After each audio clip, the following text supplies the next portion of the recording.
Welcome to EMR Physics. I am Raju. 11th Physics Unit 2 Kinematicsல இப்போ நம்ம ஒரு ரொம்ப முக்கியமான ஒரு டாபிக்கை பற்றி பார்க்க போகிறோம். Equations of uniformly accelerated motion by calculus method. அதாவது uniformly accelerated motionsக்கு ஈக்குவேஷன்ஸை நம்ம டெரைவ் பண்ணணும் by using the calculus method. So இந்த டாப்பிக்கில் நம்ம 4 ஈக்குவேஷன்ஸை டெரைவ் பண்ண போகிறோம். இந்த 4 ஈக்குவேஷன்ஸ் என்னென்ன அப்படின்னு பார்த்தீங்கன்னா v is equal to u plus at, s equal to ut plus half at square, v square is equal to u square plus 2as, s is equal to v plus u into t by 2. இதுதான் அந்த 4 equations. இந்த 4 ஈக்குவேஷன்ஸுமே நம்ம calculus மெத்தடை use பண்ணி நம்ம derive பண்ண போகிறோம். இந்த 4 ஈக்குவேஷன்ஸையும் சேர்த்து கைனமேட்டிக் ஈக்குவேஷன்ஸ் அப்படின்னு சொல்லுவாங்க. இந்த ஈக்குவேஷன்ஸை டெரைவ் பண்ணுறதுக்கு இனிஷியல் அசம்ஷன்ஸ் என்னென்ன பண்ணணும் அப்படிங்கிறத இப்போ பார்க்கலாம். ஸோ இந்த கொஸ்டின்ஸ்க்கு ஆன்சர் எழுதும்போது இதை மாதிரி எழுதிக்கணும்.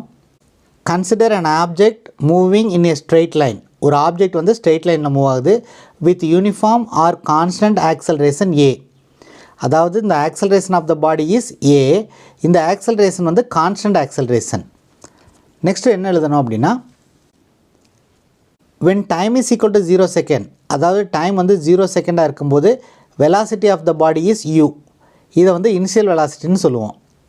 when the time is equal to t seconds, the velocity of the body is v. இதை வந்து ஃபைனல் வெலாசிட்டின்னு சொல்லுவோம். the distance traveled by the body during the time interval t seconds is s. அதாவது tங்கிற டைமில் distance traveled by the body is s. இந்த மாதிரி இனிஷியலாக நம்ம இதில் என்னென்ன யூஸ் பண்ண போகிறோம், என்னென்ன சிம்பிள்ஸ் யூஸ் பண்ண போகிறோம் அப்படிங்கிறத நம்ம டிஸ்கிரைப் பண்ணிக்கணும்.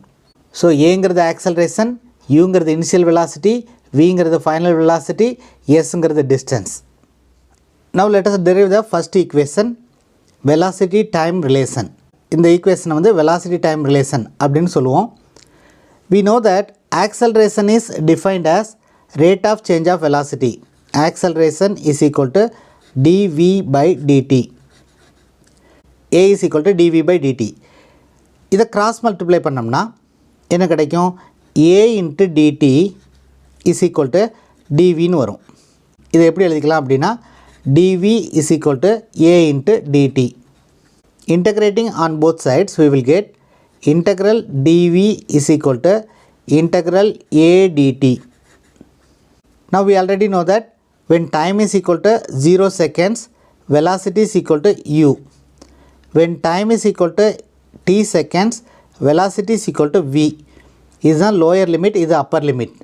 ஸோ இந்த இன்டகிரேஷனுக்கு லோயர் லிமிட் அப்பர் லிமிட்டை சப்ஸ்டியூட் பண்ணால் என்ன கிடைக்கும் அப்படின்னா இன்டகிரல் இங்கே வந்து த variation is with respect to velocity. அதனால் வெலாசிட்டினுடைய லிமிட்டை இங்கே சப்ஸ்டியூட் பண்ணணும். Lower limit is u, upper limit is v, dv is equal to right hand சைடில் என்ன இருக்குது? Integral a, the variation is with respect to t, that is time. அதாவது டைமுக்கான லிமிட்ஸை substitute பண்ணணும். So lower limit is 0, upper limit is t. now integral dv is equal to v. integral dv is equal to v. limits are u, v. இங்கே acceleration வந்து constant. இனிஷியலாகவே நம்ம assume பண்ணியிருக்கோம் the body is moving with constant acceleration. So A can be taken out from the integration. So integral டிடின்னு வரும். Integral DT is T. Limits are 0 to t. So now substituting the limits we will get v, upper limit is substituted first and lower limit has to be substituted second, minus போட்டு lower லிமிட்டை substitute பண்ணிக்கிறோம். இங்கே ஏ டைமை substitute பண்ணுறோம். Time substitute பண்ணும்போது t minus 0ன்னு வரும். So t minus 0 is t. therefore v minus u is equal to at or v is equal to u plus at. So இதுதான் first equation. v is equal to u plus at. இந்த ரிலேஷனை தான் வந்து நம்ம velocity time relation அப்படின்னு சொல்லுவோம். Next second ஈக்குவேஷனை எப்படி டெரைவ் பண்ணுறது அப்படின்னு பார்க்கலாம். இந்த ஈக்குவேஷனை டிஸ்பிளேஸ்மெண்ட் டைம் ரிலேஷன் அப்படின்னு சொல்லுவோம். we know that the velocity is defined as rate of change of displacement. ds by dt.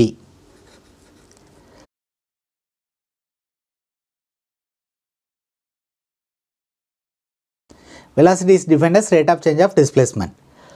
இப்போ cross multiply பண்ணோம்னா என்ன கிடைக்கும்? ds is equal to v into dt. அதாவது v into dt ன்னு வரும். That is equal to ds. நம்ம வந்து ds முதல்ல எழுதிக்கிறோம். Next v dt எழுதிக்கிறோம். ஓகே, ஆல்ரெடி நம்ம என்ன டெரைவ் பண்ணியிருக்கோம்? v is equal to u plus at அப்படின்னு நம்ம டெரைவ் பண்ணியிருக்கோம். vக்கு பதிலாக இதை இங்கே சப்ஸ்டியூட் பண்ணுவோம். அப்படி சப்ஸ்டியூட் பண்ணால் ds is equal to vக்கு பதிலாக இதை சப்ஸ்டியூட் பண்ணணும்.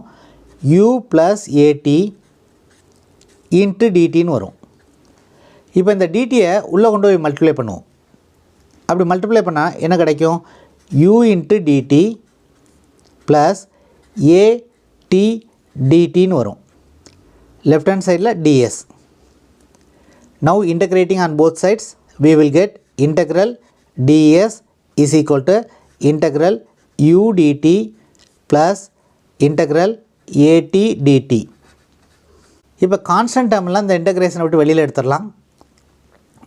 Then this will become integral ds is equal to u constant and dt plus a is constant integral t dt. இங்கே வந்து டீயை வெளியே எடுக்கக்கூடாது, ஏன்னா integration is with respect to டீங்கிறதுனால. ஏ வந்து கான்ஸ்டன்ட், அதனால் வெளியில் எடுத்துடுறோம். நவ் சப்ஸ்டிடியூட்டிங் த லிமிட்ஸ், அதாவது டிஸ்பிளேஸ்மெண்ட்டுக்கான லிமிட்ஸ் என்னென்னா 0 to s. டைமுக்கு லிமிட்ஸ் வந்து லோயர் லிமிட் வந்து 0, அப்பர் லிமிட் t. அதே மாதிரி இங்கேயும் டைமுக்கு லிமிட்ஸ் வந்து lower limit 0, upper limit t. So limit substitute பண்ணிட்டோம். இப்போ இதை இன்டகிரேட் பண்ணணும். இன்டகிரேட் பண்ணும்போது integral ds is s. Limits are 0 to s. Integral dt is t. Again limits are 0 to t.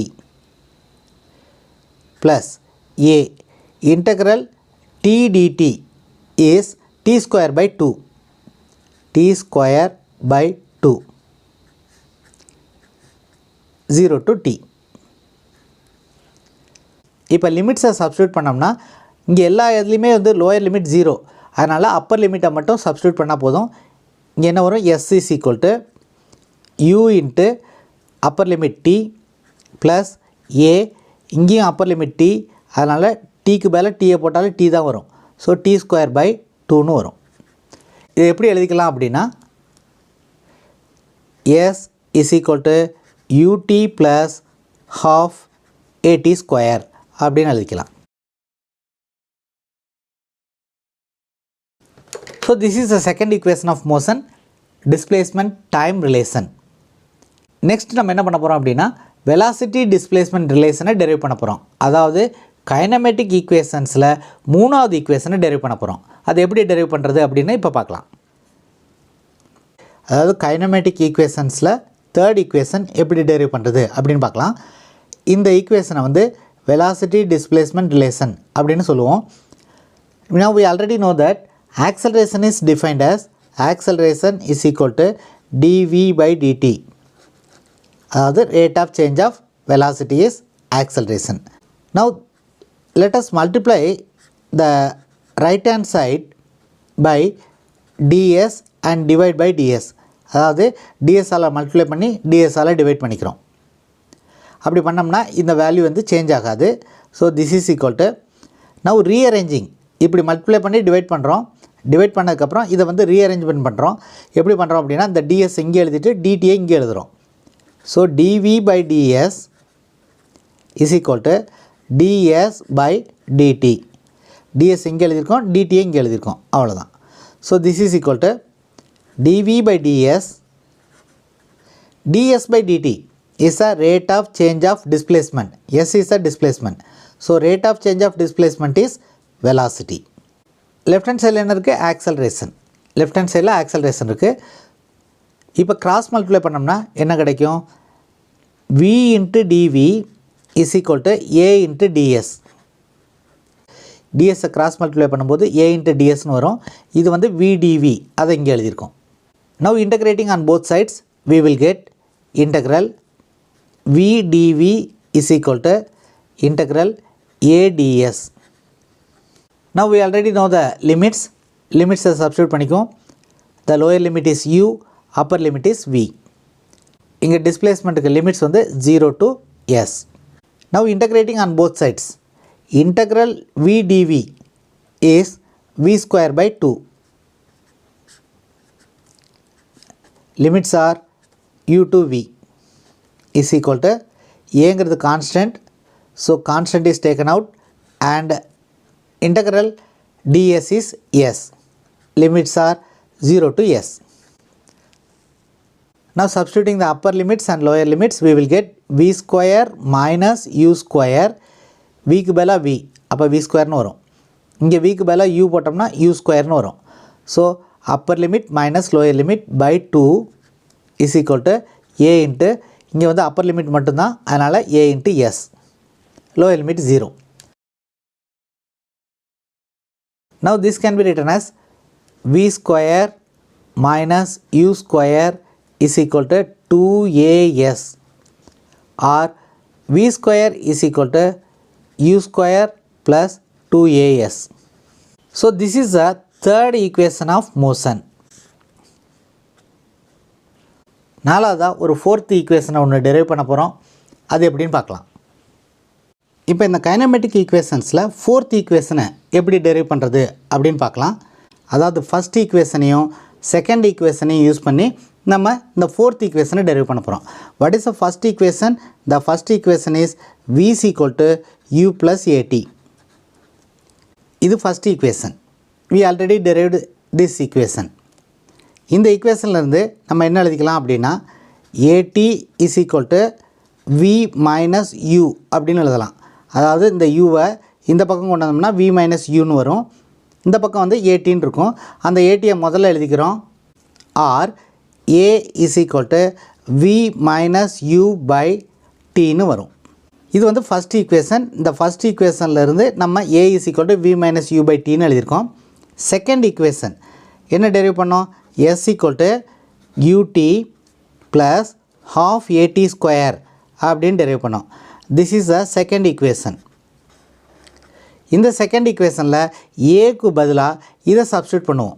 v minus u by tங்கிறத இந்த ஏவுக்கு பதிலாக substitute பண்ணுவோம். அப்படி substitute பண்ணோம்னா என்ன வரும்? s is equal to ut plus 1 by 2 ஏக்கு பதிலாக v minus u by t into t square. இங்கே t square ஆல்ரெடி இருக்குது, அந்த t square இங்கே எழுதியிருக்கோம். ஸோ ஒரு t கேன்சல் ஆயிரும். அப்போ என்ன வரும்? s is equal to ut plus 1 by 2 v minus u into t னு வரும்.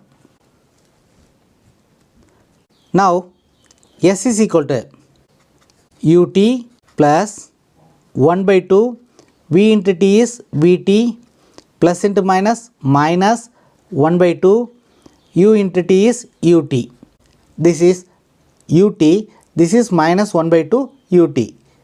அப்போ என்ன வரும் அப்படின்னா 1 minus 1 by 2 is 1 by 2. அப்போ 1 by 2 ut னு வரும் plus 1 by 2 vt. ஸோ இந்த டேர்ம்லேயும் டினாமினேட்டரில் 2 இருக்குது, அதனால் எல்சிஎம் 2 எடுத்துக்கலாம். இந்த டேர்ம்லேயும் t காமனாக இருக்குது, அதனால் tயை காமனாக எடுத்துக்குவோம். So this is equal to u plus v into t by denominator 2. So s is equal to u plus v into t by 2. So this is a fourth equation of motion.